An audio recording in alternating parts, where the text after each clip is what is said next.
Bonjour à toutes et à tous. D'accord.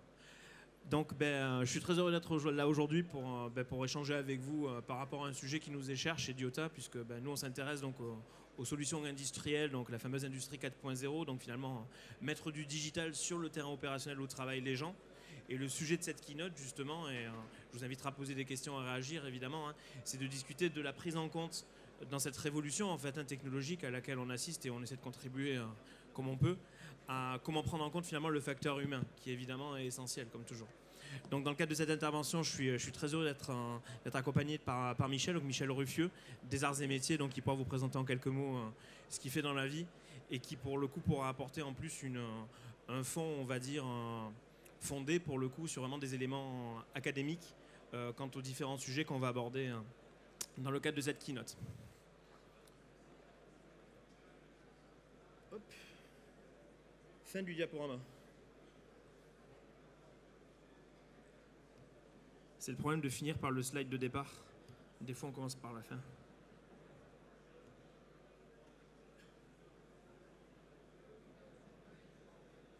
Voilà, l'homme dans l'industrie du futur.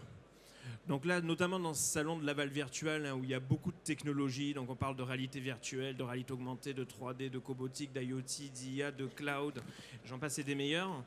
On en vient quand même assez rapidement à se poser la question finalement de l'usage de ces technologies par des êtres humains, par des hommes qui travaillent sur le terrain et qui ne sont pas nécessairement des experts de ces technologies sur lesquelles nous travaillons.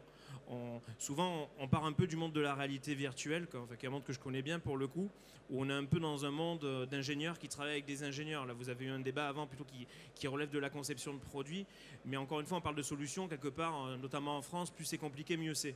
Nous, notre métier, au contraire, c'est d'amener ces technologies dans les mains de gens qui ne sont pas nécessairement, alors je ne dirais pas ouverts, parce qu'il y a des gens très technophiles dans les usines, mais des gens qui n'ont pas nécessairement la formation, le background technologique, qui est généralement celui des gens de notre communauté. Donc, l'arrivée de toute cette technologie, dans quelle mesure, finalement, est-ce qu'elle va remettre en question la manière dont travaillent les hommes, voire même remettre en question l'homme en tant que tel au sein de cette industrie. Donc on est d'accord quand je parle des hommes, bon, d'une part c'est avec un grand H évidemment, et ensuite je m'intéresse aux hommes dans ce cas-là qui travaillent sur les terrains opérationnels, donc des usines, des centres de maintenance, de formation, etc. Donc moi j'aime bien cette citation d'Einstein, donc la connaissance s'acquiert par l'expérience, tout le reste n'est que de l'information. Je pense que dans une ère où, c'est pas que je sois un technosceptique, bien au contraire, mais où on parle beaucoup d'intelligence artificielle, de dominance, de la technologie, etc. Je pense qu'il faut des fois revenir un petit peu à des fondamentaux. Et pour passer moi-même beaucoup de temps dans les usines, il y a encore beaucoup de femmes et d'hommes qui travaillent au quotidien. Et je pense qu'il faut penser à eux lorsqu'on aborde un petit peu ces technologies. Et on va essayer de voir comment mieux penser à eux. Évidemment, il ne s'agit pas seulement d'une démarche, on va dire, sociale, sociétale. Hein. Il s'agit également d'aller chercher du succès derrière tout ça. Moi, mon but dans la vie, c'est quand même de vendre des systèmes. Et pour ça, j'ai besoin de créer l'adhésion des gens qui sont en face. Et fatalement, on se pose la question de qu'est-ce qu'ils veulent, ou est-ce qu'ils ont mal et qu'est-ce qu'ils sont prêts à accepter. Donc, je ne veux pas caricaturer non plus la position des uns et des autres. C'est-à-dire qu'il y a certainement des industriels ici présents qui se posent la question des hommes qui vont utiliser les solutions qu'on propose. Évidemment, ça fait partie de vos process. En tout cas, si ce n'est pas le cas, je vous invite à y travailler. Cependant, au jour d'aujourd'hui, même s'il y a des gens qui sont déjà sensibilisés à ces problématiques dans des départements d'innovation, des unités de transfert technologique, des laboratoires, chez des providers de solutions 4.0 comme Diota, on manque encore quand même d'éléments fédérateurs d'une méthodologie qui nous permettent d'une part de prendre en compte l'ensemble des personnes qui sont concernées par ces changements, mais également d'être efficace et de pouvoir échanger, de pouvoir capitaliser finalement sur ces expériences pour éviter de faire d'époque, encore d'époque. Alors on change, ensuite maintenant on fait des POV, ensuite on fait des minimum product web. Enfin, on change un peu de la dénomination, mais on va rarement voir les gens finalement et c'est important de s'y intéresser. Donc nous chez Diota, je vais vous partager une expérience, on essaie quand même de se poser les bonnes questions. On a la méthode des 3 E, c'est-à-dire que quand on démarre en fait l'analyse d'un use case chez un industriel, on va d'abord se mettre dans une démarche d'analyse où on va essayer de comprendre avec lui quels sont finalement, d'une part, les périmètres sur lesquels nos technos peuvent être pertinentes et d'autre part, la meilleure manière justement d'exprimer ces technologies, notamment au travers des gens. Donc les 3 E, c'est quoi? C'est la faisabilité, l'acceptabilité, la rentabilité. Donc la faisabilité, la rentabilité, on est sur des choses qui évidemment sont factuelles, objectives, Quoique pour l'analyse des ROI parfois, mais nos clients ne sont pas nécessairement très objectifs, puisqu'évidemment ça a un impact sur le prix. Mais on est quand même sur des choses, si vous voulez, qui sont tangibles, qui sont mesurables. Dès lors qu'on parle d'adhésion, d'acceptabilité, de transfert de compétences, d'accompagnement du changement au sens humain du terme, on se retrouve dans des situations finalement où déjà c'est quelque chose généralement qu'on traite de façon assez secondaire, il faut bien se l'avouer. Souvent on est entre ingénieurs, entre docteurs, à s'exciter sur nos algos de tracking. Alors, moi j'ai un Hertz de plus, moi j'ai un Hertz de moins, moi j'ai un lumens de plus. Et ça c'est souvent assez secondaire. Et moi j'ai vécu le fait d'arriver dans une usine après 12-18 mois de travail acharné avec des ingénieurs de grande qualité chez nos clients industriels, où on s'est posé des questions, où on a mis en place des choses pour aider les gens et où on a complètement tapé à côté. C'est-à-dire qu'on est arrivé dans une usine, on a mis le système à disposition des gens, très fiers de ce qu'on avait fait, et on a eu un refus. D'une part parce que la solution n'était pas pertinente, parce que qu'on le veuille ou pas, nous on n'est pas des opérateurs techniques, on n'est pas des cols bleus, on n'a pas cette intelligence-là. Et d'autre part parce qu'on ne les avait pas impliqués. Et il y a un refus naturel de l'humain qui n'est pas impliqué dans une décision. Donc cependant, cette acceptabilité, comment la mesurer, comment la prendre en compte, comment la caractériser? Et c'est pour ce faire que je vais demander à Michel d'intervenir maintenant, puisque au-delà de nous, de nos démarches un peu instinctives, un peu spontanées pour prendre en compte cette dimension humaine, c'est vrai qu'encore aujourd'hui, on manque de méthodologie, et Michel va nous donner des éléments tout à fait concrets pour aller dans le sens de répondre à cette question. Comment introduire des technologies de pointe dans l'industrie, contribuer à la performance industrielle globale, on pourrait y revenir en conclusion, et s'inscrire au sein d'une concurrence mondiale exacerbée, point de suspension, en prenant en compte le facteur humain. Michel? Bonjour à tous. On va rappeler deux planches sur le constat. Le génie inventeur de l'homme, naturellement, le moteur de la performance, l'accélérateur de la transformation, mais aussi le frein au changement et à l'adoption des nouvelles technologies qu'on connaît tous. Très bien. Donc placer l'homme au cœur de l'industrie du futur, c'est pour faciliter l'accès à la connaissance et accélérer les expériences. On est tous d'accord là-dessus aussi. Favoriser une organisation agile au travers de la montée en compétences des équipes et exploiter les nouvelles technologies pour augmenter les capacités physiques, sensorielles, cognitives de l'homme. Une fois qu'on a fait ce constat, la réussite de l'intégration de nouvelles techno est liée à la maturité de la technologie, l'intégration au sein de la chaîne de production, ce qu'on appelle le manufacturing, et l'homme. Aujourd'hui, on sait, tous les laboratoires utilisent la notion de TRL. Tout le monde le fait aujourd'hui. Tous les laboratoires publics-privés utilisent ce concept qui fonctionne, ma foi, très bien et qui a l'avantage d'être international. Nous nous proposons aujourd'hui d'intégrer de la même manière le manufacturing et ce qu'on appelle le HRL, Human Readiness Level, de manière relativement scientifique. Comment ça fonctionne? Aujourd'hui, jusqu'à présent, toutes les grandes entreprises, les ETI et les PMI, PME, PMI, rankent le niveau humain au travers, on va dire, de méthodes très ressources humaines, qu'on connaît tous. Connaissance et expérience, donc la formation, capacité physique, sensorielle, communication entre les collaborateurs, des compétences cognitives, le tout multiplié par l'attitude des collaborateurs. Donc cela permet, l'objectif de cette façon de ranker les humains permet d'identifier donc les facteurs qui vont contribuer à la performance des personnes en poste et des futurs collaborateurs à embaucher. Nous nous proposons une méthode innovante qui est basée sur des travaux essentiellement, on va dire, américains aujourd'hui, de la NASA, de Boeing, de grands groupes américains.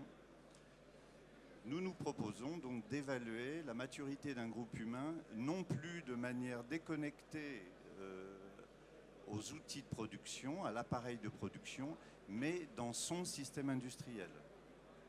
Donc au travers de 4 critères relativement bien définis, qui sont la capacité de charge et le taux d'engagement des collaborateurs, la capacité de recruter de l'entreprise, de recrutement de l'entreprise, l'adéquation performance homme-machine et la maîtrise de l'environnement de production, toutes les problématiques, notamment CHSCT. Et donc nous venons chercher, au travers de méthodes traditionnelles que l'on connaît tous aujourd'hui, hein, que l'on vient de citer, connaissance, expérience, physique, sensorielle, etc., pour venir alimenter et répondre à des questions, à ces 4 critères, nous permettant donc d'identifier de manière graduée les groupes humains agissant sur l'outil de production de l'entreprise. À cela, nous y ajoutons des critères d'évaluation de la formation. Ça, c'est tout à fait nouveau, ça n'existe pas encore. Et donc, il y a, de la même manière qu'on l'on rank un TRL sur 9 niveaux, nous avons, j'en ai listé 4, mais nous avons 9 niveaux d'identification depuis le concept d'un module de formation jusqu'à sa délivrance et sa validation pour un groupe d'individus égal ou supérieur aux besoins de l'entreprise. Et là, nous définissons donc de manière graduée le niveau de formation de l'entreprise, interne ou externe. Je continue dans mon process. Je viens ajouter donc le HRL que vous avez vu précédemment, plus le TRL, et je crée un nouveau mode qui s'appelle HTR Readiness Level, qui me permet d'identifier l'individu et le collectif sur toujours ma ligne de production. Donc j'arrive à un très beau schéma qui est relativement simple à comprendre. J'ai d'un côté l'identification actuelle que font la majorité des entreprises qui concerne une ligne de production TRL, Technical Readiness Level, MRL qui concerne le Manufacturing Readiness Level, que beaucoup ne font pas non plus. Nous avons cette méthode pour le faire. Elle n'est pas expliquée dans cette keynote, mais elle existe. Nous atteignons donc un niveau technical, c'est ce qu'on appelle TRL, TMRL, Technical Manufacture Readiness Level, qui est à gauche. Nous y ajoutons le niveau d'intégration qui va bien, et nous faisons la même chose pour le groupe humain. HRL plus TRL, on l'a vu, égale HTR RL, plus son niveau d'intégration. L'objectif, hein, on le rappelle, grâce à cette méthode, on va obtenir une identification de la ligne de production dans son ensemble, ce qui n'existe aujourd'hui pas encore. Ce qui n'existait jusqu'à présent pas encore. L'analyse était faite de manière très parcellaire par le décisionnaire, par le chef d'entreprise, donc qui décidait au travers d'informations, d'éléments du puzzle, qui tentait de reconstituer le puzzle pour prendre la décision, à savoir est-ce que j'y vais ou est-ce que j'y vais pas, est-ce que j'enclenche une démarche de transformation ou pas. C'est comme ça que ça se passe aujourd'hui. Donc, on pense qu'il y a un impact fort lié au vecteur de prise de décision de l'enclenchement d'une démarche de transformation numérique. Donc, elle est basée sur 3 grands vecteurs qui sont la responsabilité managériale du décisionnaire, le chef d'entreprise ou de ses actionnaire, un audit préventif qui peut être venant interne ou externe, et puis des donneurs d'ordre pour les raisons qu'on connaît tous. Mais il y a un élément central qu'a rappelé tout à l'heure Lionel. Il y a un dénominateur commun, c'est qu'une transformation réussie ne pourra pas se faire sans l'implication générale, globale, de toute la chaîne de décision, depuis le décisionnaire, depuis le signataire jusqu'aux compagnons, jusqu'aux personnes qui travaillent sur les postes de travail. Ça, c'est une garantie à atteindre pour à disposer d'une bonne transformation. Alors, ce que je viens de vous expliquer concerne, on le rappelle, hein, des outils de diagnostic pour déterminer le go-no-go d'une transformation numérique réussie. On pense qu'il vaut mieux au départ diagnostiquer, bien connaître l'état de son appareil de production avant d'enclencher une démarche de transformation aussi petite soit-elle. Ça nous semble salutaire de bien connaître son état avant de démarrer. Et ça n'empêche pas après d'enclencher une démarche de conduite du changement, éventuellement si c'est nécessaire, et naturellement de formation pour atteindre les objectifs qu'on s'est fixés au travers du diagnostic. L'avantage de ce diagnostic permet d'analyser très finement, de manière systémique, avant, pendant et après la formation des collaborateurs du niveau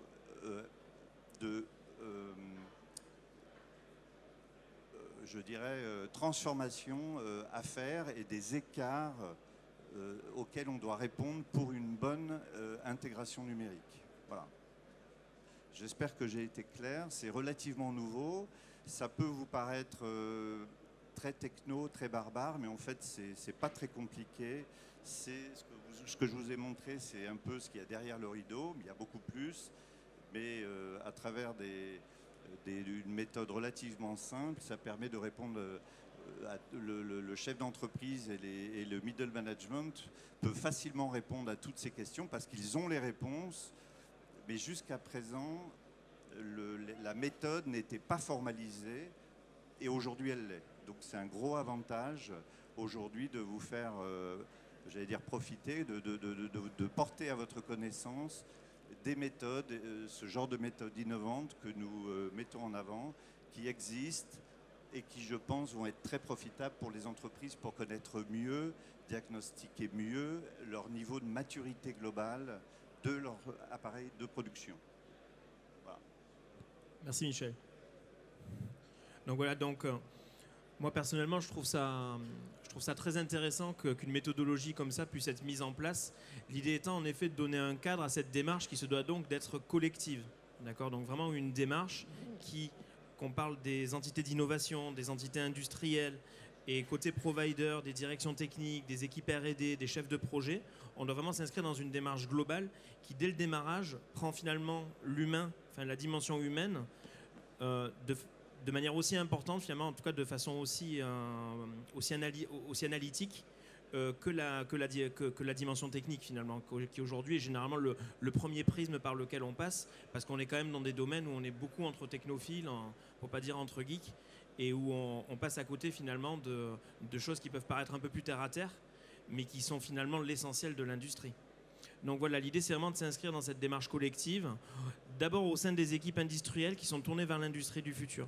Donc là, moi, j'insiste là-dessus parce que souvent, ce qu'on observe, c'est, je le mets un petit peu dans le slide suivant, mais qui sera pour le coup pas très utile.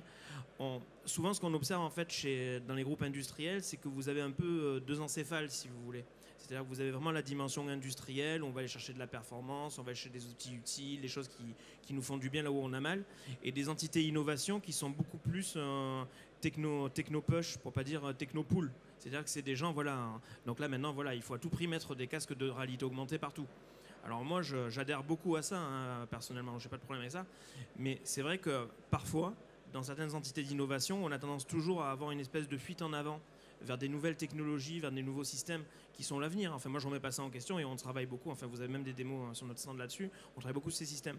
Mais il est important d'aborder aussi les usages industriels de façon pragmatique, de façon analytique, pour aller aussi vers des implantations potentiellement un peu moins sexy technologiquement, un peu moins up-to-date technologiquement, mais dont il faut comprendre qu'elles constituent déjà une révolution pour l'industrie. Enfin, je ne sais pas dans quelle mesure, parmi vous, il y a des gens qui vont vraiment dans les usines, dans les centres de maintenance et tout, mais il faut arrêter de croire qu'il y a des drones, des robots, des IA partout, quoi. Enfin, moi, les usines, j'y vais depuis 17 ans. Et depuis 17 ans, ça n'a pas non plus complètement basculé, si vous voulez, quoi. Enfin, il y a quand même encore du papier, il y a encore des gens, il y a encore des visseuses, il y a encore des marteaux, et il y a encore des gens. Et ça, il faut vraiment le prendre en compte et ne pas tomber dans le piège un petit peu de la presse techno, quoi. On va dire ça comme ça. Donc l'implication assumée des utilisateurs finaux, évidemment. Donc je vais avancer un petit peu parce que j'aimerais même potentiellement qu'on puisse échanger. Alors sur celui-là, je voudrais juste rappeler, parce qu'on parle de l'humain en fait, hein, donc on prend souvent, enfin moi je suis sensible à ça, moi je prends souvent l'humain plutôt par le côté des cols bleus, on va dire, parce que je viens un peu de là. Mais il y a d'autres dimensions humaines en fait, hein, dans la diffusion de ces technologies. Hein. Parmi vous, il y a probablement des gens qui appartiennent à des DSI et qui savent que l'interaction entre, on va dire, les sensibilités très informatiques, très tournées vers les systèmes d'information, les réseaux, les infras, sont très différentes finalement des approches plutôt terrain, plutôt techno, plutôt 3D. Là aussi, il y a beaucoup de pédagogie à faire et beaucoup de réflexion à faire pour impliquer les gens le plus tôt possible, pour éviter de se retrouver avec un super POC qui fait papa-maman et où finalement on s'aperçoit que ça ne peut pas se plugger. Des fois, ça peut se plugger d'ailleurs, mais on n'a pas envie de le faire parce qu'on n'a pas été impliqué suffisamment tôt. C'est aussi ça l'humain. Et ça, il faut le prendre en compte parce que sinon, on va mettre 20 ans. On a vaguement réussi l'industrie 3.0 en France, on pourra en débattre. Ratons pas la 4.0 quoi, essayons de bien la réussir. Et c'est important d'impliquer tous ces gens-là. Et aussi côté provider, côté laboratoire, d'avoir vraiment des chefs de projet, des équipes R&D qui savent discuter avec les gens du terrain, avec les gens du back-office. Enfin l'idée voilà, c'est de rentrer, c'est pas faire le Woodstock de l'industrie non plus, mais l'idée c'est d'entrer vraiment dans un modèle collaboratif où les gens travaillent ensemble et créent de la valeur ensemble. Je terminerai juste par quelque chose qui me semble important, c'est que souvent on oppose la technologie, notamment la robotique, hein, ça a été un peu traumatisant pour certains, à l'humain quoi, et à la place de l'homme dans l'industrie. Et moi j'aimerais rappeler qu'au-delà de la rentabilité, enfin, on est face à une opportunité, on n'est pas face à un problème. Si vous dans votre matrice SWOT, là vous avez tout qui est côté opportunité là aujourd'hui. On a des technologies qui sont matures, on a des gens qui sont ouverts, on a des opérateurs terrain qui ont tous des iPads à la maison, qui ont tous des, enfin, on est vraiment à un moment où on a une espèce d'alignement des axes qui fait que si on arrive à impliquer les gens, on va parvenir vraiment d'une part à créer de la performance, mais également à créer du lien sociétal. On ne va pas tout casser avec la techno, au contraire, nous avec les technos qu'on pousse, et ça fait partie des offres de valeur principales qu'en tout cas que moi j'essaie, et nos équipes chez Diota essaient de pousser, c'est vraiment cette mise en synergie d'un back-office très ingénieur, des bureaux d'études, des bureaux des méthodes, un monde de col blanc, hein, disons-le, et de l'autre côté un monde de col bleu où vous avez des chaudronniers, des électriciens, des gens comme ça. Il faut les faire discuter ces gens-là parce qu'ils ont vraiment beaucoup à créer, beaucoup de contributions à faire les uns et les autres à leur manière. Et ces technologies qu'on apporte aujourd'hui et qu'on peut et qu'on doit formaliser notamment au travers de modèles tels que le suggère Michel, c'est une opportunité d'aller vers de la performance et d'aller vers une forme de bonheur, quoi. Enfin, on est aussi là pour être heureux ensemble. Donc voyons aussi la technologie sous cet angle-là et pas l'angle d'une IA qui va nous manger à tous. Voilà. J'en ai terminé. Je ne sais pas si vous avez des questions. Merci.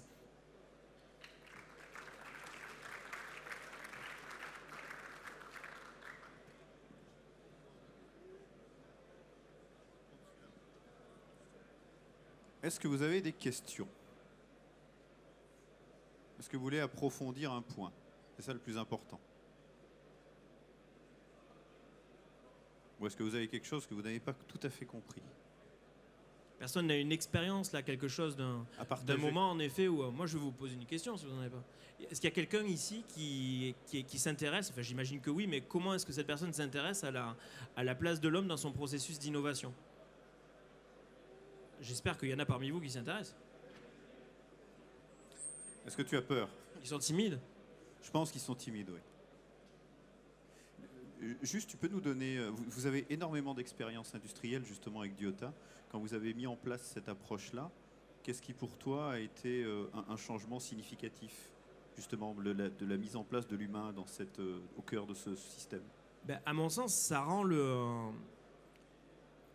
les choses possibles. C'est-à-dire que, ce que je veux dire, c'est que il y a deux manières de faire, quoi. Enfin, il y a deux finalités possibles. Soit on est en effet toujours dans cette course à la techno, et c'est à celui qui va faire le plus beau POC, qui a les plus jolies couleurs et qui clignote le plus fort. Celui qui va faire le tracking au pouillème de micron, là où l'autre il fait seulement le micron. Enfin, soit on rentre dans des délires comme ça, soit on va vers une industrie où on a vraiment envie que les solutions soient utiles. C'est-à-dire que ça serve vraiment à des gens. Là, à l'heure où je vous parle, et moi j'en suis très fier, et je suis beaucoup plus fier de ça que de tout ce qu'on a pu faire technologiquement, il y a des gens dans des usines qui utilisent des systèmes Diota et ça les aide.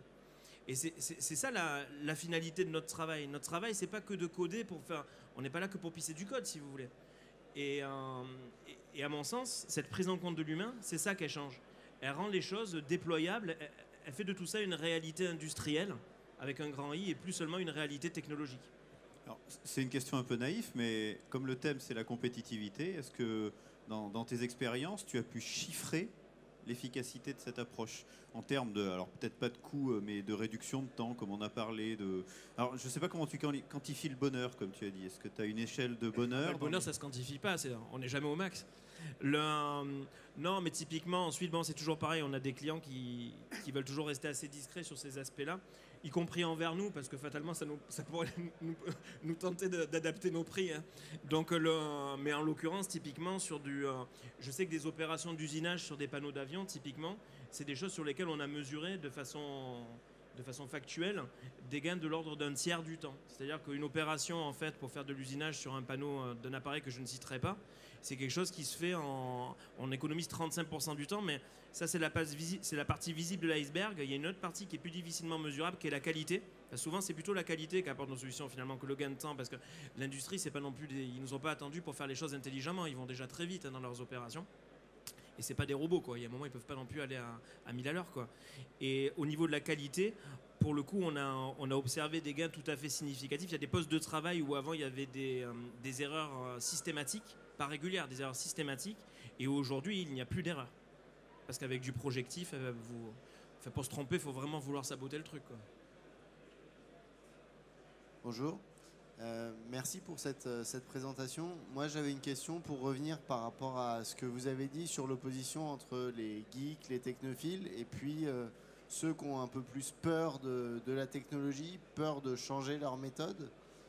Comment on fait pour les intégrer au changement s'ils y sont réticents? Est-ce qu'il faut leur apporter la technologie et leur dire maintenant... je te pousse dans le grand bain et puis tu plonges et tu vois ce qui se passe, ou est-ce qu'il faut attendre qu'ils y viennent, et si oui, comment?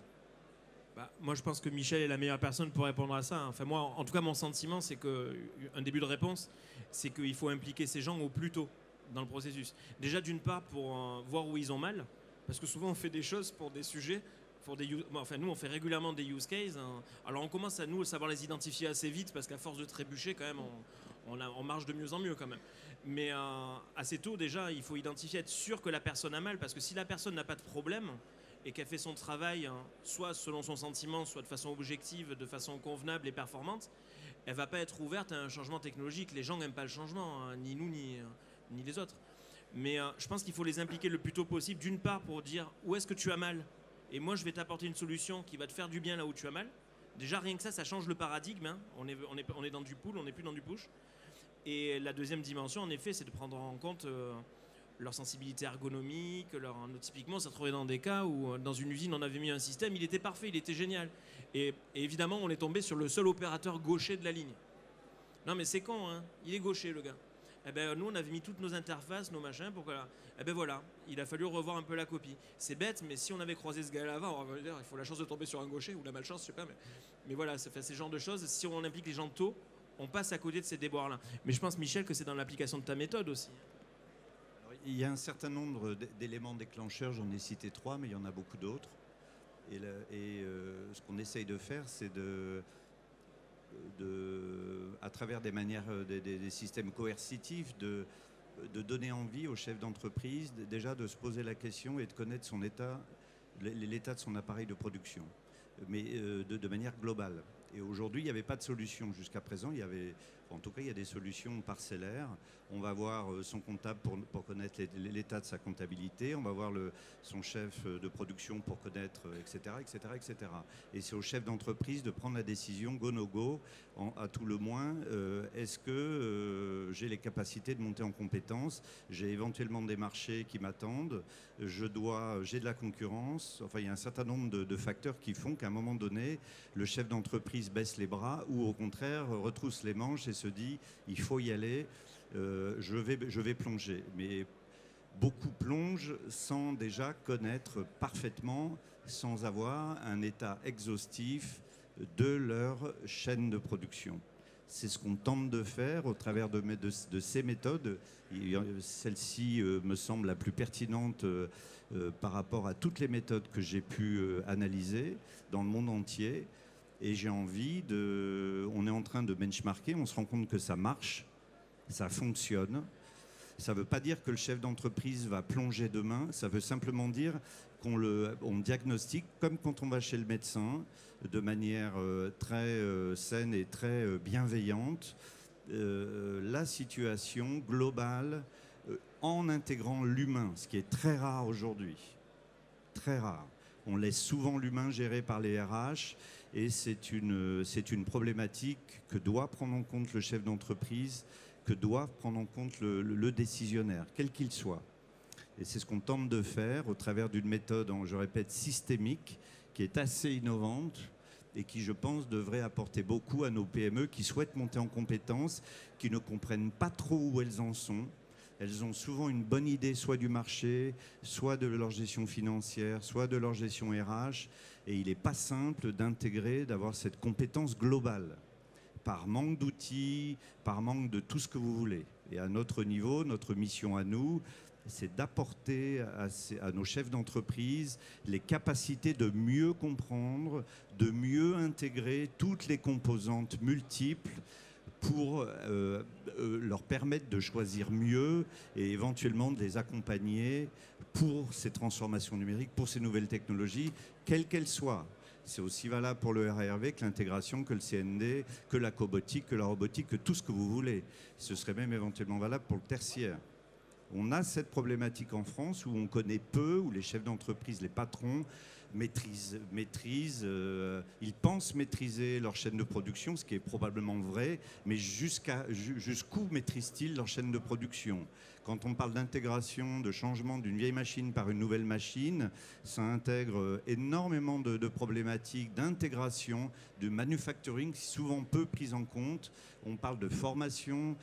Et voilà, donc il faut que le chef d'entreprise ou le directeur d'usine gère de manière aujourd'hui parcellaire ses problématiques pour arriver à globaliser sa problématique, ce qui est loin d'être simple. Et c'est souvent le frein à un bon déploiement, à une bonne conduite du changement, au bon choix de machine, quand on ne connaît pas bien son système de production, ses limites, ses capacités. On pourrait après parler du marché, c'est une autre affaire. Hein. Si on produit mieux, plus vite, moins cher, pourquoi est-ce qu'on a les marchés? Il y a des problèmes marketing en aval qui viennent s'intégrer. Tout ça, c'est complexe. Et notre travail à nous, c'est de faciliter la prise de décision du décisionnaire qui devra à un moment dire go, no go, j'achète la machine, j'achète l'équipement, je vais mettre en place des formations ad hoc, etc., etc. Voilà. Merci pour la réponse. Merci Lionel, merci Michel. Je vous rappelle que si vous avez des questions à poser à Diota, ça tombe bien. Venez nous voir sur notre stand. Hein. Vous avez l'Industrial Area juste derrière où il y a pas mal de solutions, des vraies solutions utilisées par des vrais gens. Venez tester, ouais, ça c'est bien. Et venez nous voir et on se racontera nos vies. Merci. Merci beaucoup.